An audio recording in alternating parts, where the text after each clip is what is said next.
Warning: this episode contains brain food that will lead to improved emotional and social intelligence.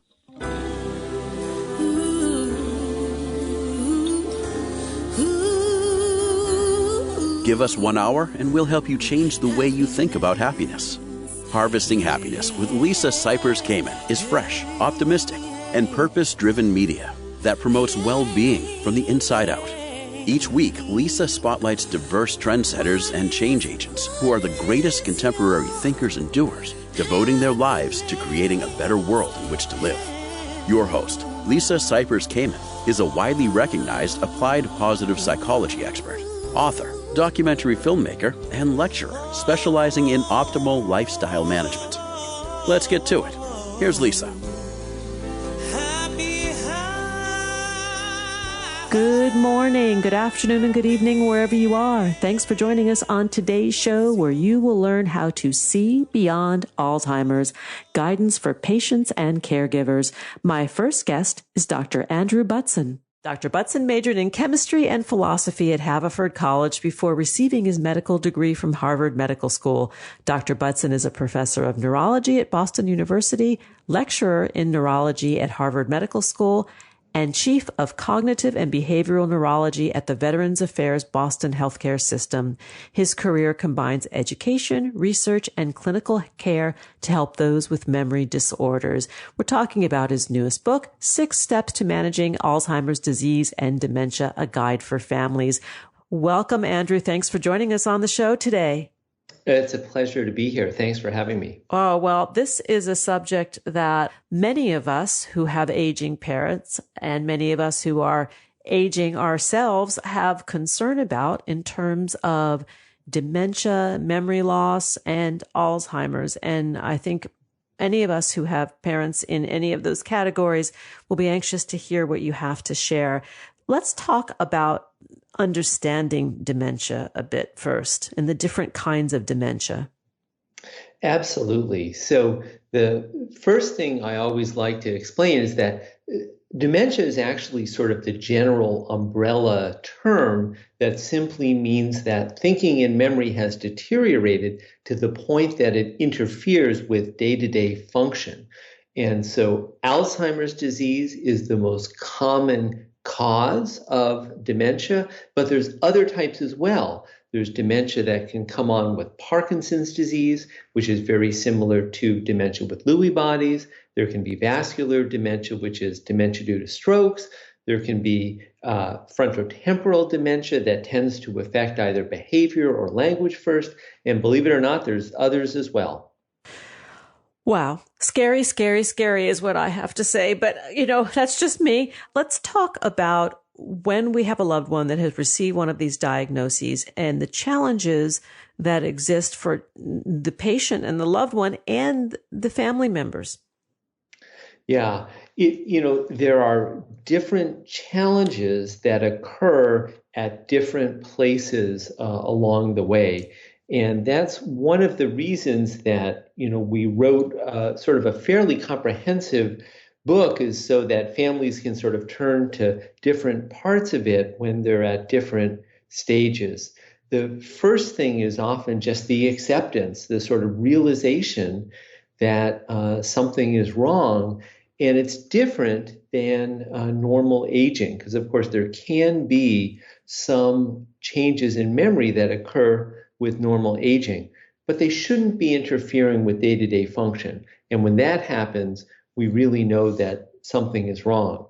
It can be difficult for that acceptance just because emotionally it can be sort of hard for both the individual and their loved one to sort of admit to the fact that, wow, something's really wrong. Can I just interject here for a moment and talk about the difference between what's considered, normal kinds of forgetfulness as we age, like, simple word retrieval, versus a more serious case where one is, putting their car keys in the refrigerator kind of thing? Absolutely. Absolutely. So the types of changes in memory that are normal with aging is that information may need to be repeated a couple of times in order for the individual to sort of get that information, hold on to it. It also may take a little bit longer to retrieve the information one is looking for. And the last thing is sometimes people need like a hint or a cue in order to be able to latch on to that information. But importantly, in normal aging, as long as the information has sort of gotten into the memory stores, it should be able to be retrieved, even if it takes a little bit of time or a hint or a cue. And I want to contrast that with the changes you see in Alzheimer's.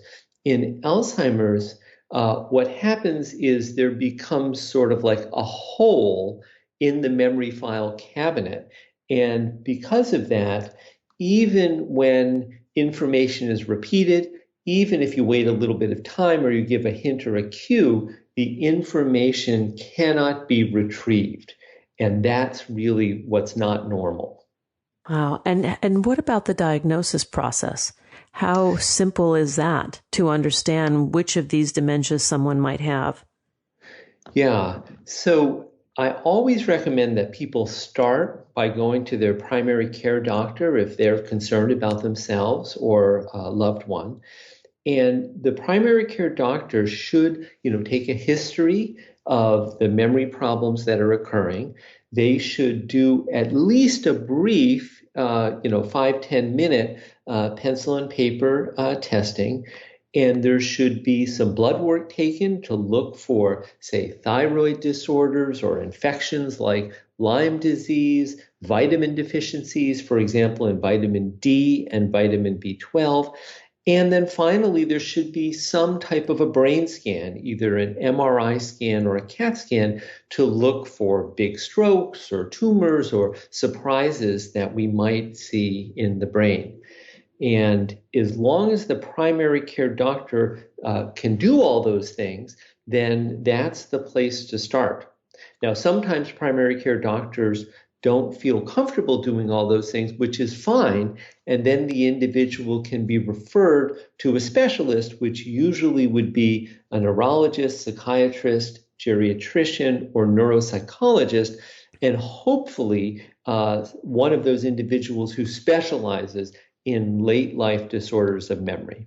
Food for thought in that department. So one goes through this process, receives a diagnosis. The loved one may not have any significant symptoms other than the first memory issue that brought them for the diagnosis. And then the family and the caregivers are dealing with adapting. Yeah, and early on, it would be, we talk about being sort of a care partner early on, that the family would want to partner with the individual who's having some mild memory problems. Maybe just sort of check in and make sure, do they have a good system for taking their medications and making sure they have medication refills? Are they using a pill box? Are they filling it correctly? Maybe someone just needs to stop in once or twice a week and make sure the pills are being taken correctly. Same thing with paying the bills, making sure everything's going well. But then as the person begins to become more impaired, the family members will sort of transition from being a care partner to more of a caregiver, and will be sort of doing more of the day-to-day administering medications, will often take over doing the bills, and that's when things are sort of progressing, going from the sort of mild cognitive impairment, very early dementia stages, into some of the later stages. In your practice, you mentioned before we got started that because we are living longer as a society, that we're seeing more and more of these dementias and Alzheimer's. But I wanted to ask you specifically in your practice, have you seen an escalation in these diagnoses in the past few years during COVID? Are there any trends that you're witnessing? Absolutely. Our clinics, I'm practiced a few different places, mainly in the VA, have been exploding. and we've actually had to hire more staff to see all of the patients because we are aging as a society. And this is sort of a good thing that people are living longer. And it really is simply because of that individuals are living longer as their heart disease is treated and their cancers are treated successfully. And so then it becomes their memories that's really the rate limiting step in terms of people enjoying their later years.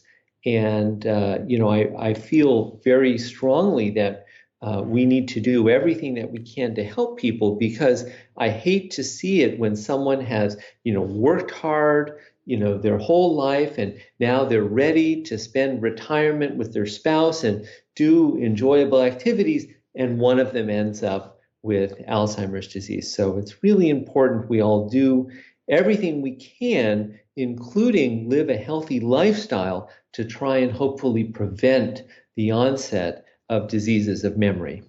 Excuse me, and just in diseases in general. I mean, the idea that we actually learn to care for our bodies and our minds appropriately to stave disease. I mean, I think that it's a very different model, right? Not many people are looking at their health from this perspective, right? They're thinking they've got a symptom, they're going to go to the doctor, they're going to get a prescription for whatever. And when in fact it is that early lifestyle intervention that helps prevent or recover our health if we have had challenges.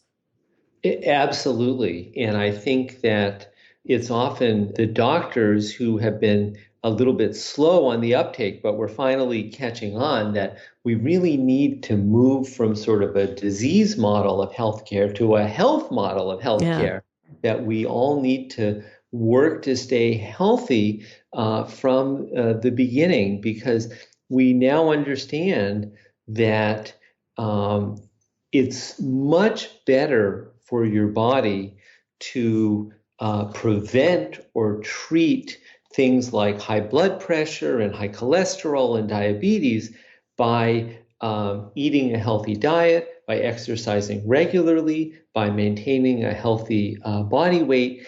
And you just don't get the same benefits from taking pills to treat all these different things. Now, don't get me wrong, it's much better to take the pills to treat these problems than to do nothing and have them be out of control. But if one can achieve the same lowered blood pressure and cholesterol and glucose by lifestyle changes, that is a far better outcome and will give one a lower risk of developing heart disease, strokes, and Alzheimer's in the future. Let's take a break. And when we come back, I want to circle back to COVID and how it affects the brain, because you shared with me some interesting information that I didn't know about. And I think it's important that our listeners are aware. To learn more about the work of Dr. Andrew Buttson, please visit andrewbutsonmd.com, on Twitter @abutson, and on Facebook, Andrew Buttson MD. The book we're speaking about today is 6 Steps to Manage Alzheimer's Disease and Dementia, a guide for families. Here comes the break. We'll be right back. Hang on just a minute here. Let's talk about the joys of making home a happy place filled with personal expression and a canvas for memory making.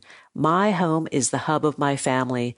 Home is my haven, castle, sanctuary, recording studio, office, boardroom, and creativity laboratory.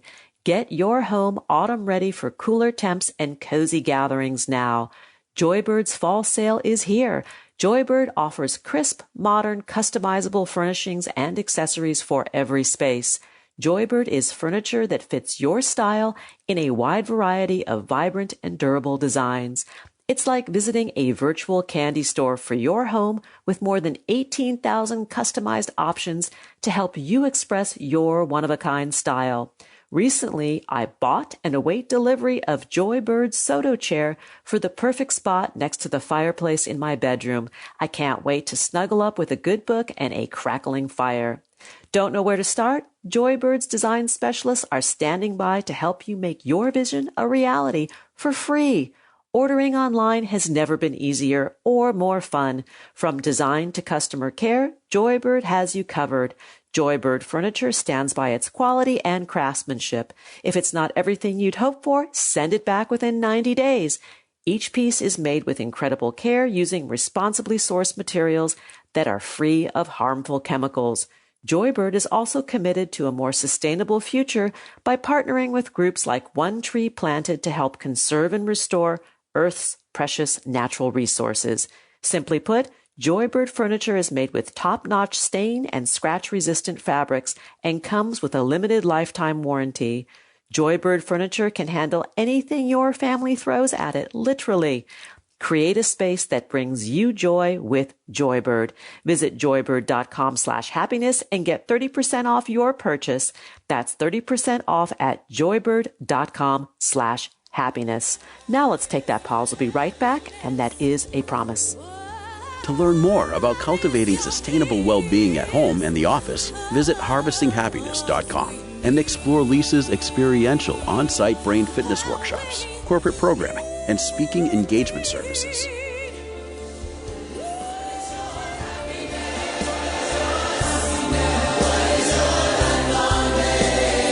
And we're back, continuing the conversation with Dr. Andrew Buttson about seeing beyond Alzheimer's, guidance for patients and caregivers. So, Andrew, we had touched upon COVID and the long-term effects just a tiny little bit in the last segment. And you and I had a conversation about that. And I would love to educate our listeners a little bit more about this. Yeah, there's a couple different ways that COVID affects individuals with memory problems and potentially the risk of developing memory problems in the future. So the first that I'll mention briefly is the social isolation that the pandemic has created. It's just been awful. I mean, I think we all sort of know that at some level, but for our older adults in our society with or without memory problems, it's been particularly hard.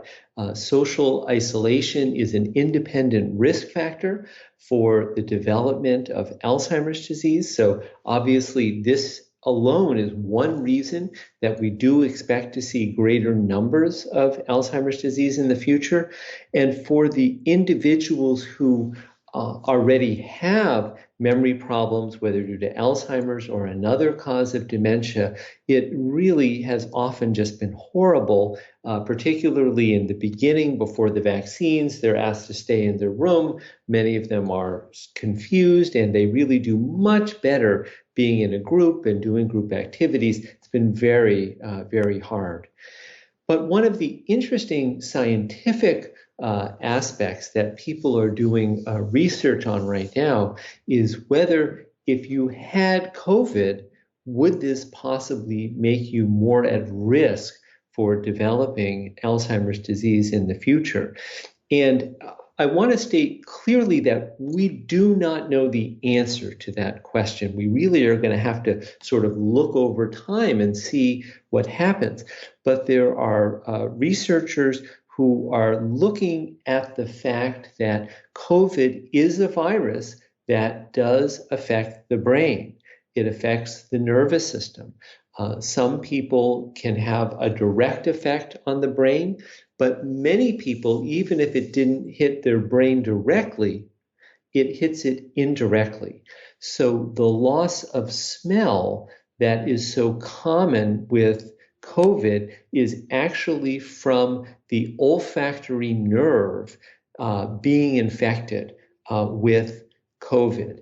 And one of the theories of Alzheimer's disease that is not proven, but I think is correct, is that one of the triggers of Alzheimer's disease is that the amyloid protein that develops in Alzheimer's is actually there for a reason. It's there to help our brain fight off infections. And so the COVID virus, if it is starting to get into the brain, whether it's through those olfactory nerves or other places, it can end up triggering this depositing of the amyloid protein, forming plaques, and starting the cascade that leads to Alzheimer's. So many researchers are worried that people who have had COVID may be at least at a little bit of increased risk for developing Alzheimer's in the future. And in the long hauler group, the continued brain fog is one of the symptoms that they are reporting. Absolutely. And I do want to say that I think this is sort of a separate problem from the future risk. So any of you who are out there and are feeling this brain fog, that doesn't mean you're necessarily going to get Alzheimer's disease. And we've learned, I think, to some extent, we've learned about why people may have brain fog. Some people, unfortunately, can have a little bit of damage to the brain directly, and that can be from the virus. Other people can have had trouble with their lungs, and if there wasn't enough oxygen going to the brain and specifically to the hippocampus, which is the part of the brain where new memories are formed, that can also cause some of this brain fog. And a group in China actually looked at neuropsychological tests of people who had recovered from COVID and seemingly recovered completely. And what they found was there was trouble with what's known as working memory, which is the ability to keep information in your mind and manipulate it. And the other things that my patients have told me is that not only do they have trouble doing that, those types of activities, but just everything is more effortful and it takes more work. Yeah. The good news is many of my patients have gotten better over time, and the things that I have recommended to them do seem to have made a difference, which is to increase one's exercise tolerance as you can, to listen to your body. Don't push yourself more than is feeling comfortable, but try and increase your exercise. Even though the junk food calls, try and continue to eat a healthy diet, right? I mean, when we're not feeling well, right, we all want to reach for that comfort food. Yeah. But I really encourage people to even if you're not feeling well, stick with the healthy diet. You'll feel better in the end. And I am pleased that I will honestly say most people who have come to see me with brain fog have made improvements over time. I can't say they're 100% to where they were before COVID, but most of them have felt much better, good enough to go back to their lives, resume their work full time, things like that. Which leads me to the basic interventions that we can make in terms of lifestyle. We spoke a little bit about that, which is getting good restorative sleep, exercising, eating a healthful diet with true nutrition in our food, not junk stuff. But I want to circle back to supplementation. And you had said that you feel that we should be able to get a lot of the vitamins we need from our food, and yet it seems that we also might need a little help in certain departments. Yeah, absolutely. So the first thing, just to emphasize what you said, there's more and more studies that we really do need the full range of vitamins and nutrition and flavonoids and omega-3s. But all of the research suggests that it all works much better when we get it from food. So I recommend a wide variety of foods following the Mediterranean menu that is I think well established. Yeah. But there are a few vitamins that's very common to be deficient in our society, particularly in older individuals. And this includes vitamin D and vitamin B12. And I saw a patient in my clinic just yesterday whose vitamin B12 was below assay. It was so low, it couldn't even be measured. And their vitamin D level was very low as well. And so I actually ended up deferring the diagnosis because this person actually might have all of their memory problems from their B12 deficiency. Wow. And so it really is important. That's one of those blood tests I talked about in the last segment that the primary care doctor can check. So it really is important to get these things checked, and both vitamin B12 and vitamin D3 are available over the counter. I don't recommend mega doses because taking more doesn't help, but we need to make sure people have a good normal amount in their blood. What I find hopeful in what you're sharing is that we know a lot more about how lifestyle impacts dementias. We know that we can help prevent or slow down the trajectory if a diagnosis is given. And the other important element before we run out of time here is for the care partner who now moves into the caregiving position, the burnout rate and how to protect oneself so he or she does not become a statistic as well. Yeah, absolutely, Lisa. Thank you for bringing that up. My co-author, Dr. Maureen O'Connor, she has this wonderful phrase, which is, "You can't pour from an empty cup." And so as caregivers, we all have to work to fill up our cups so we can then pour and give to our loved ones. And studies have actually shown that caregivers who take the time to take care of themselves end up providing better care and for longer to their loved ones. So it really is important. So I want all caregivers to take time to exercise, take time to get a good night's rest, to eat a healthy diet, to maintain social connections and see friends, to just take time for yourself, pursue hobbies, do other things. And, if doing yoga or mindfulness or meditation, if that's helpful to you, to do that as well. It really is important that all of us caregivers out there work to take care of ourselves. Thank you so much, Dr. Andrew E. Buttson. The book we're speaking about today is 6 Steps to Managing Alzheimer's Disease and Dementia, a guide for families.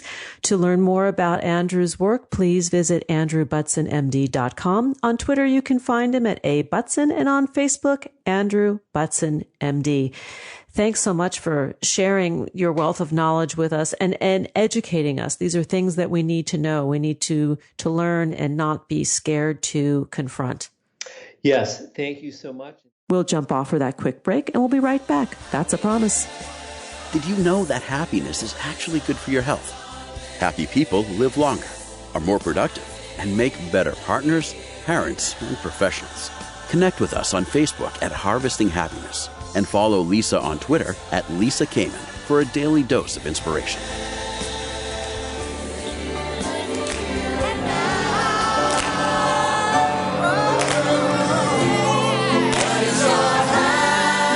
Back, continuing the conversation with my next guest, Patty Davis. We're talking about Seeing Beyond Alzheimer's, Guidance for Patients and Caregivers. She is the author of many books, including The Long Goodbye. Her support group, Beyond Alzheimer's, is now licensed at Geisinger Medical Center in Pennsylvania and the Cleveland Clinic in Las Vegas. She lives in Santa Monica, California, and she's the author of Floating in the Deep End, How Caregivers Can See Beyond Alzheimer's. Patty, thanks for joining me on the show today. Thank you so much for having me. Oh, it is a pleasure. This is a hard subject matter. Any way you slice it, dealing with Alzheimer's and other dementias, and then also the extreme stress and toll it takes on caregivers. Yes, and that's why I wrote the book, and that's why I started my support group program in 2011. I think we've gotten a lot better about talking about the disease, certainly since 1994 when my father was diagnosed and no one was talking about it. Yeah. But I don't think we've really gotten a lot better in caring for the caregivers and treating them really essentially as patients. Because if you don't treat them as patients at the beginning, deserving of care, they will actually become patients. And we know that statistically. We know that caregivers of people with dementia are very likely to get ill and even die before the person that they are caring for because of stress-related illnesses, conditions, strokes, heart attacks, all of that. Wow. I actually didn't think of it in those terms. I know from my own caregiving journey with a loved one that the 24/7 aspect, day in and day out for a period of years, does take a physical and emotional toll, but I never thought of the reduction or compromise of personal health in that way. Right. I mean, that's what stress does. Yeah. And it's not that you're not going to have stress in a stressful situation, but it is that you have to learn the tools for giving yourself a break from that and keeping it in check. Because the danger is that it becomes your norm. People go, well, I'm not stressed. I don't feel any different than I did before. Well, no, because before you've been under stress for, years. A year or more. Yeah. Right. So it's normal to you now, and it erodes the body. And we know that, and doctors know that. And, when I stopped, I ran my support group twice a week for 6 years. And in 2017, I just, for a variety of reasons, most having to do with time, I thought I needed to stop doing that. And I thought, okay, I'm going to take this to a next phase and write up a pamphlet, a prospectus, and submit it to hospitals so they can license it. And 2 hospitals, as you said, did, and I went and gave a lecture at each hospital. After that. And, but a number of other hospitals said to me, oh, it's a great idea, really important, but this is not in our budget. Yeah. I heard, we don't care about this, because the budget for the model that I submitted to them was for the group running once a week, because I thought that would be more palatable for them. So once a week for 90 minutes with 2 facilitators, which is my model, one person like filling my role, and then the other facilitator being from the medical field so that medical questions can get answered. The cost for a hospital is a little over $30,000 a year, which for a hospital is like pocket change. Pittance. Yeah, that's like a month's worth of aspirin or something, So like I said, I think, we're still very behind in caring for the caregivers. And so then my next phase was, well, I'm going to write a book that people can carry with them and dog ear and mark up and refer to whenever they need to. And all of the principles and insights that I brought into my support group program, I will put into this book. It's also obviously part memoir, because I wanted people to know how I came to those insights, how I came to those ideas in the 10 years that my father was ill. I think we forget how long Alzheimer's can last, Mm-hmm. One of your books was The Long Goodbye, correct? And yes. And in it, you capture the story of your dad's illness. And I'm wondering if you could share a little bit about your experience of that trajectory, sort of being maybe in denial, the anger, then sort of the commitment and being all in, and then what happened to you, your metamorphosis over that time. Well, I was never actually in denial.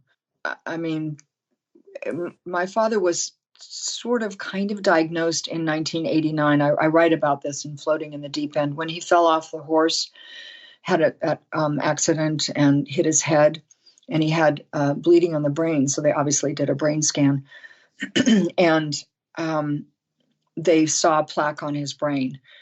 So my mother did not tell my father.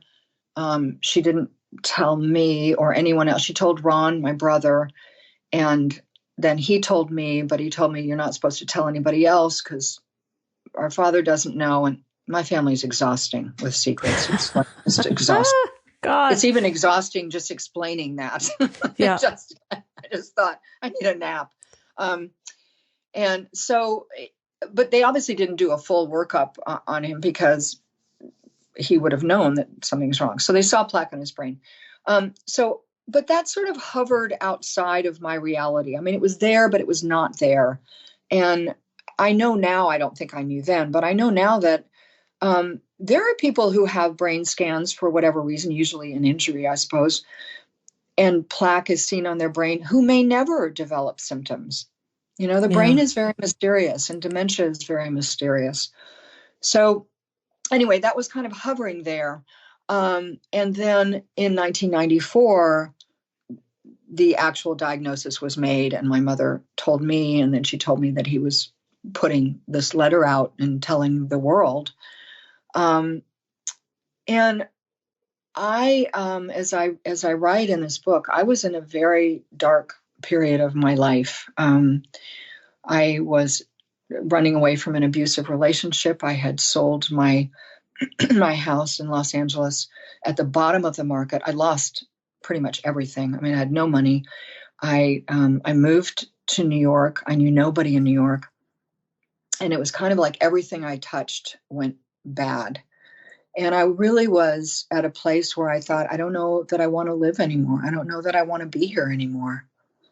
When this diagnosis was confirmed. And I guess it could have been sort of like the last nail, and made me go, okay, that's it. I really don't want to be here. But it actually had the opposite effect on me. I thought, okay, whatever I'm going through pales in comparison to what my father is facing. And I want to be here for this. I want to show up for this. And I want to get this right. And the first thing that I thought, which has been my grounding through the 10 years of his illness and beyond, and is really one of the main points of Beyond Alzheimer's, is that I didn't believe his soul could be sick. I didn't believe his soul could have Alzheimer's. And I thought, if I hang on to that, then I will keep trying to look past and through the disease. And that's what I did for 10 years. I think you bring up in your description a really good point about the preservation of the relationship, of the connection, the separation of the person as patient and the illness, and then the essence of who that person is. And through the caregiving process, perhaps even becoming more deeply connected. Yeah. I mean, I think that's what happened with me and my father. There's no doubt in my mind. But a lot of that was that I gave up the agendas that I had. I gave up being the daughter who wanted more from her father. All of my father's kids wanted more from him. He was a very elusive man. He was not really an attentive father. And we all loved him and we all wanted more from him. But I thought, you know what? It's time to grow up.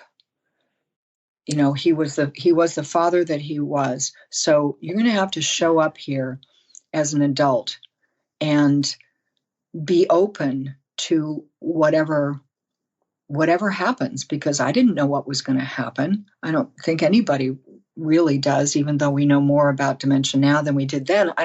You still don't really know how that individual is going to manifest the disease.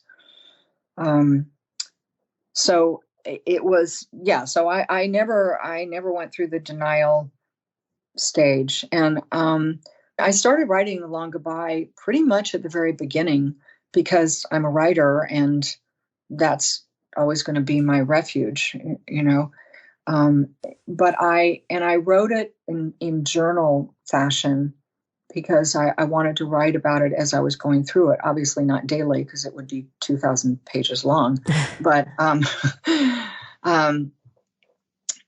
this Floating in the Deep End is really, in a way, kind of a sequel to that book, because I was learning what I was learning as I was going along. But I think with time, the lessons that you learn and the insights that you gain take shape, and achieve a greater depth, and you can make sense of them more. So it took me a lot of years to do that. Well, we're going to need to take a break in a minute. And when we come back, I'm also really interested in your experience of being the caregiver of somebody who has Alzheimer's, and then what you were met with in your life on the other side of that experience, and how that connection and that story plays out from your dad's passing until today. So let's take a break. And when we come back, we'll continue the conversation with Patty Davis to learn more about her work and her books. You can find her on Facebook at Books by Patty Davis, on Twitter at Patty_Davis. We're talking about floating in the deep end, how caregivers can see beyond Alzheimer's. We'll be right back, and that is a promise. Who says money can't buy happiness? Whether you are a skeptic or seeker, check out Lisa's new book. Are we happy yet? 8 Keys to Unlocking a Joyful Life, a boot camp manual for greater emotional fitness, is available at Barnes & Noble, Amazon, IndieBound, and HarvestingHappiness.com. Here's a truth bomb. Emotions are contagious, and happiness is a universally desired state. But we tend to forget that we all have the freedom to be happy or the liberty to be miserable each day, regardless of external circumstances. Explore the journey of human happiness, how to find it and keep it, with Lisa's documentary film, H Factor. Where is your heart? Visit HarvestingHappiness.com to learn more.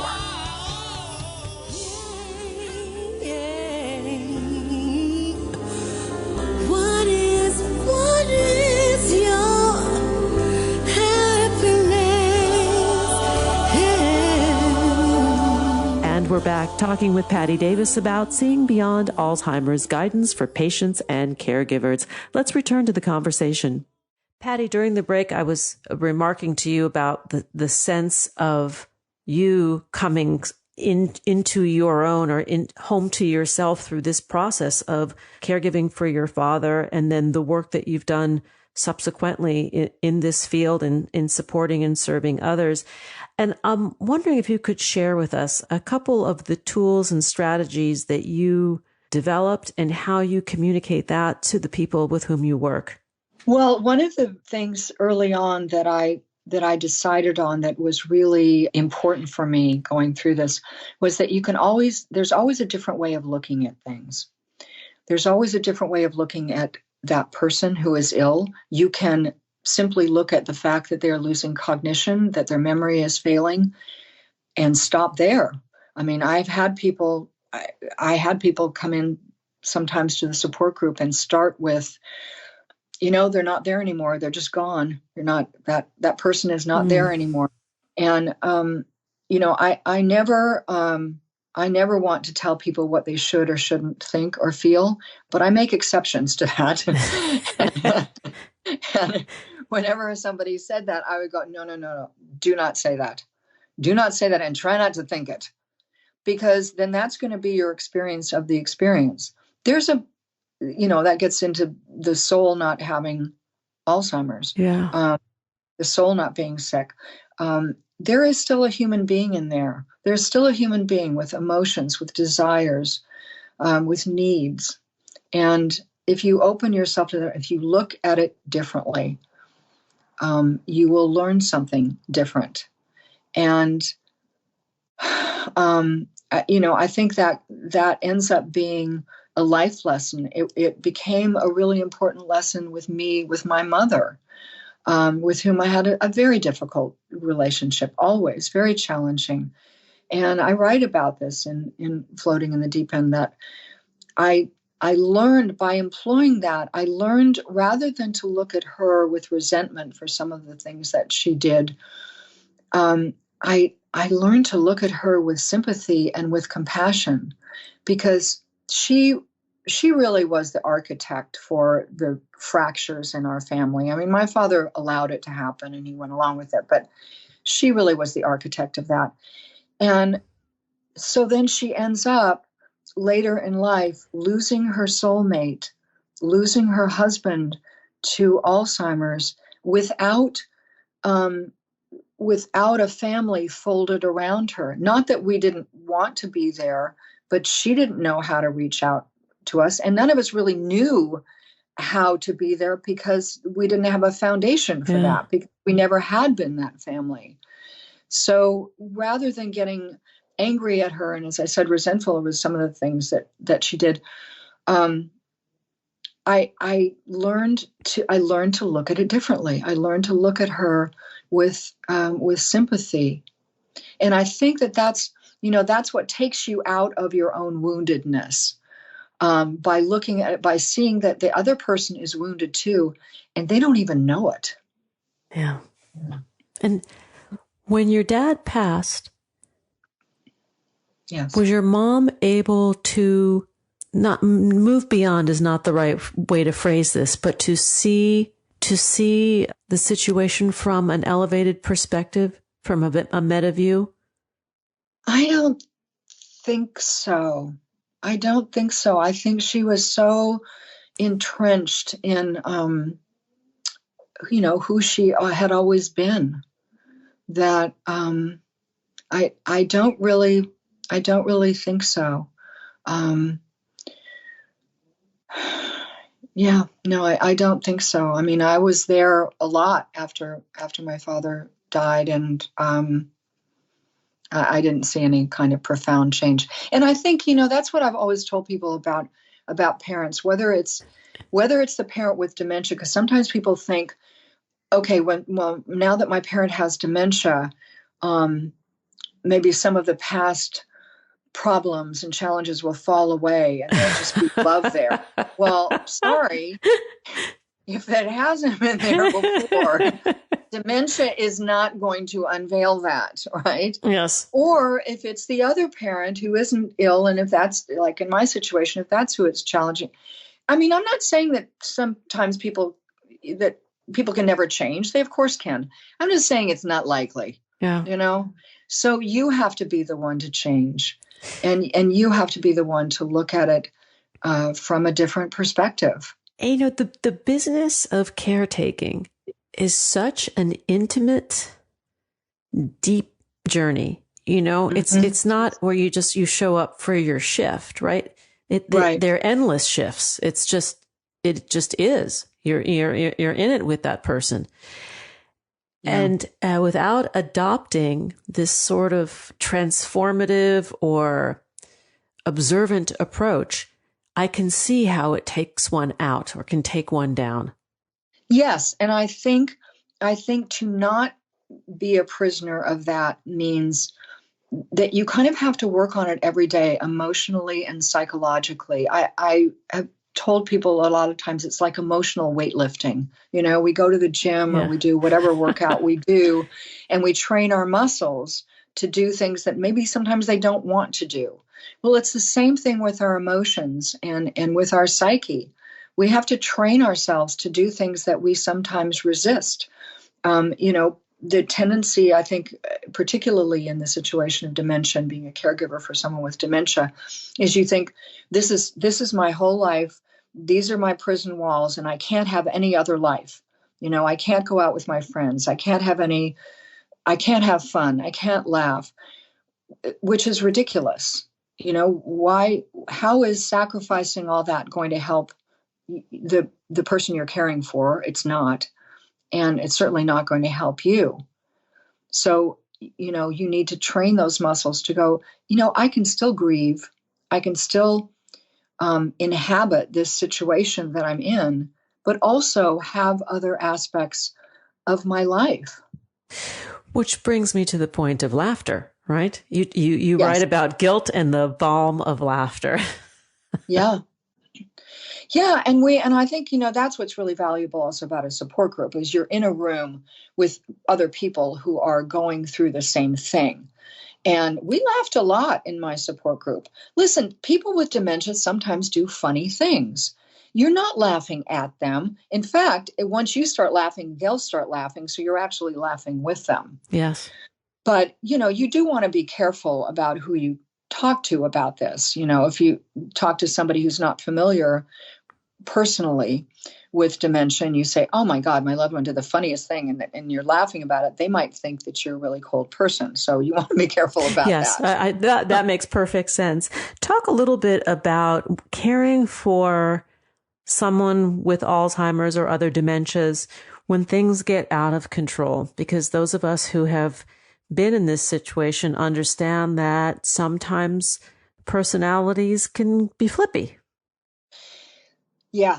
I mean, particularly in the earlier stages, which are, I think, the hardest stages, that person knows that they're losing cognition, they're scared, they're more inclined to act out. Those are the times when you find someone not letting caregivers into the house or wandering around the neighborhood or something like that. And there are times when you have to call someone, when you have to call Adult Protective Services even. I can think of a story many years ago. It was an old boyfriend. His 99-year-old mother lived with us, and she wandered outside of the gate of the property at night with curlers in her hair. And she must have been about 5 feet tall and maybe 90 pounds. And she was brought back in the middle of the night by the Burbank Police Department. This was in Toluca Lake, wearing the officer's leather coat with the curlers still in her hair. Oh my God. You know? Yeah. And in the retelling, it's funny now, but it wasn't funny then. Right. So, yeah, I mean, sometimes you do need outside help. Also, you know, people with dementia can get taken advantage of by other people, even other family members. I mean, it can get really messy. I mean, there's no question about that. And you can call Adult Protective Services anonymously. That is a possibility. If you don't have your name attached to it, even a family member can do it anonymously, and they will come and they will check on that person. They have to, right? They have to investigate. Yes. Yeah. We're nearly out of time, and I want to just move to the place of rebuilding your world. You know, after the loss of this person, you know, our loved one, there's sort of the putting back the pieces of one's own life and reclaiming one's own joy or personal business.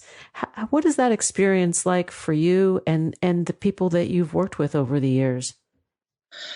Well, I think, first of all, you have to really surrender to your grief. Hopefully you've been doing that all along, because I think that's really important. But, you know, I had 10 years of moving through my grief with my father, and still when he died, there were waves of it that drove me to my knees. And I believe very strongly that you have to surrender to that. I've always said to people that, you know, we all have a tendency to want to push grief away because it hurts. But we think if we send it out to the South 40, it will disintegrate. It doesn't work like that. Grief is not biodegradable. It will wait for you and it will come find you. And if it has to come find you, it's going to bring your life to a standstill until you go through it. So particularly at the end, you have to let yourself go through that. And that is part of the rebuilding. And then you can step back and say, okay, what are the memories that remain? What did I learn from this? How did I grow from this?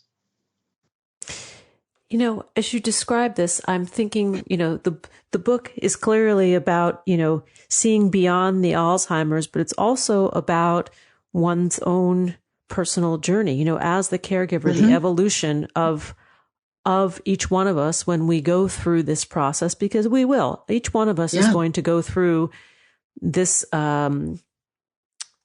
job description at some point in our life. It may not be with Alzheimer's, but we will all be there. And it's a great humanizing experience, I think. Well, you know, I think here's the thing. When you go through this, you are never going to be the same person coming out the other end. How you will be different is a matter of choice. You are either going to be softer, more compassionate, more understanding, have a wider view of things, or you're going to be more closed off, more brittle, angrier, colder. It's a matter of choice. And I think it depends on the choices that you make pretty much every day in the experience. Patty Davis, thanks for joining us on the show. We've been talking about your newest book, Floating in the Deep End, How Caregivers Can See Beyond Alzheimer's. To find out more and connect with Patty Davis, please do so on Facebook at Books by Patty Davis and on Twitter at Patty_Davis. Patty, thanks for joining me on the show. This is such a warm, heartfelt conversation. And it was very different than I thought it would be because I was really focusing on, the clinical part of it, the Alzheimer's part of it. And this is really the software system, Yeah. The power behind it. Yeah. That's a good way of putting it. Software system. I might steal that. Please do. Thanks for joining us on Harvesting Happiness today. This is Lisa Cypers Kamen and my guests, Dr. Andrew Buttson and Patty Davis, wishing you kind thoughts, kinder words, and the kindest of actions. Until next time, remember, happiness is an inside job. Happiness is your inside job. Please go out and rock your day and remember to be kind to one another. Keep harvesting your own happiness anytime and anywhere from the comfort of wherever you are. Subscribe, listen, and share hundreds of downloadable episodes via our free app or from our libraries at toginet.com, iTunes, Google Play, and other fine podcast platforms. To learn more about Lisa's global consulting services, please visit harvestinghappiness.com. Spread more joy by liking us on Facebook at Harvesting Happiness and following Lisa on Twitter at Lisa Kamen. Harvesting Happiness is produced in collaboration with TogiNet Radio, KBUU Radio Malibu.net, and is available on PRX, the Public Radio Exchange.